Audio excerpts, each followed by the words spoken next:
60 degrees apart. They cannot be 180 degrees anywhere else they can be. Okay, so you need overlap of. I see what you're saying. It's kind of like binocular vision. Well, yeah, you have to have two perspectives to get a 3D analysis. The problem is that when human beings move, let's say we do a simple walking gait, there would be times when this foot would be in front of this foot, and this foot wouldn't see the marker. Okay. So we need at least two markers, two cameras on each marker for a 3D display. Okay. What we do is we spread these a little bit more, and we'll add a third camera. Okay. That way, if this foot covers that point, you'll still see it with these two. Gotcha. Okay. Now that's a simple, straight walking, going in one direction without not too much rotary motion. Okay. When we have a true rotary event, such as golf, where things are going all over the place, there would, even with 3 cameras, there'd be points that would be missing. Exactly. So that's why we have 5 cameras. So that's okay. the basic format of what we do. So we grab the video. I'm just going to describe it first, and then we'll go through and we'll start doing some stuff. Okay. All right. This is a lot of hands-on stuff. So we grab the video. In fact, I'll show you one I just did.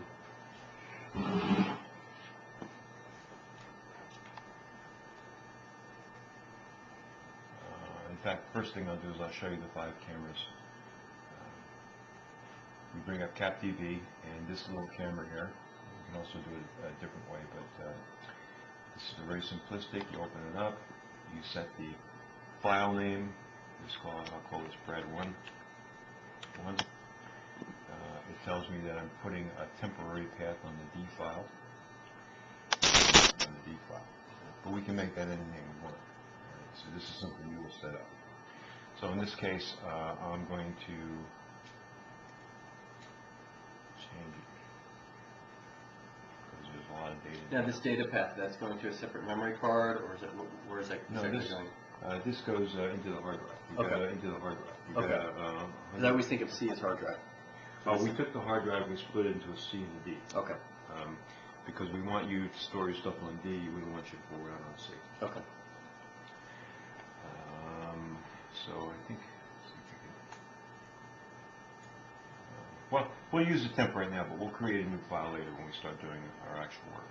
So temp is fine. I just say open this temp. Okay, now it tells me that the data, the temp path is when you collect data, it goes into a temporary file, and then you have the opportunity to trim it down. Okay. If you don't want to trim it down, you want to save the whole thing, you just say, okay, go, and it puts it back in the temp file, or whatever your name is, the way you're going to actually digitize it. Okay.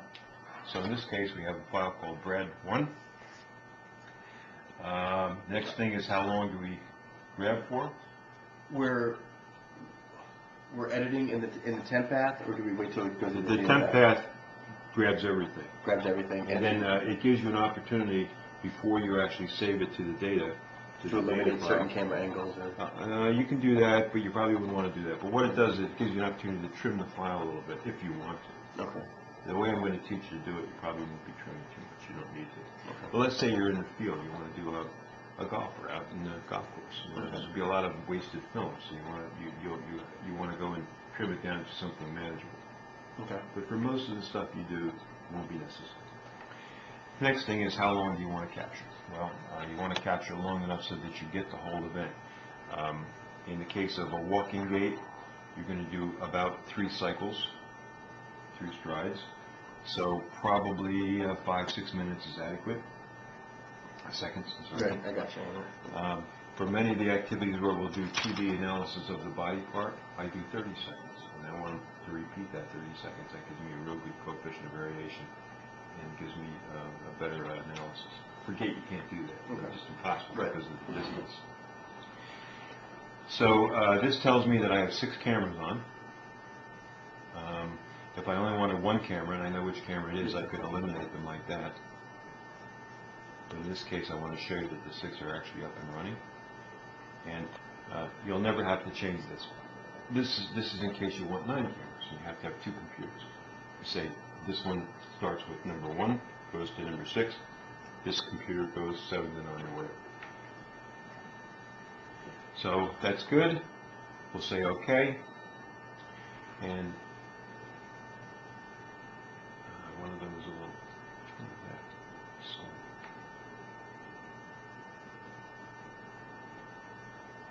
camera.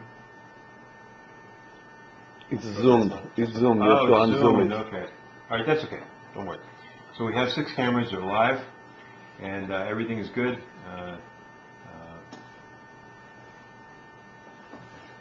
You can unzoom it and it will be This okay. one? Yep. Oh yeah, I see. You zoomed into it. No, you didn't zoom. It was on a play mode. It's still on a play mode probably. But now it's okay. Yeah. It's stay. Now I'm ready to go. I have to do 2 things. I have to put a calibration cube in the field and save that. Then I have to do the actual event. The calibration cube you only have to save for ½ a second. Okay. You need one really good frame. So in this case I'm saving 5 seconds. And I say, okay, ready, and go. Now it's capturing. Just do that so we know we have something. I make a noise. The noise is for synchronization. In fact, It was too late. The I'm going noise. to cancel this and I'll do it again. The sound is a synchronization. Okay. If you're hitting a golf ball, that would be the sync point. But for gate, what I do is I tell the person, I'm going to clap as soon as you start. Don't be startled. Right. Then they take a step out and start moving the second foot, and I go boom, like that. Right. And I do it like this because I'm standing over here now, and I can see my hands go together as well as here. Okay. So in case for some reason the sound failed me, I would still have this to synchronize on. Okay, so you're showing me in the I can camera. visually see when the cameras are the same position. In order to digitize more than one view, we have to make sure that the camera views are synchronized. Right. So in this case, I'll start. It goes 5 seconds. And the really important thing is to make sure you don't drop any frames. If for some reason the number 5 dropped a frame, I don't know why. Try that again.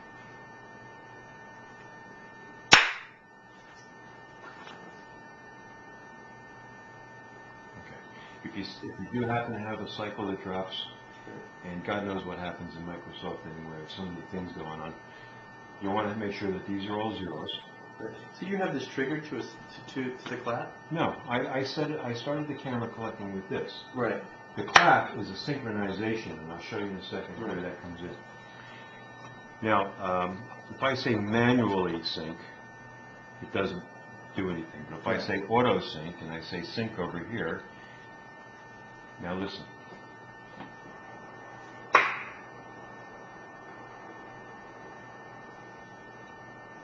It searches each film and it finds the clap, the loudest noise. Okay.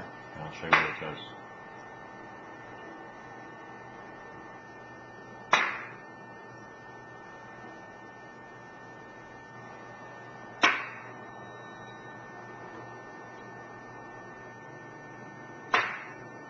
Okay, so we heard 6 noises. We know that everything is good. Now it's going to give us the whole scale here. And then I say, okay, sync.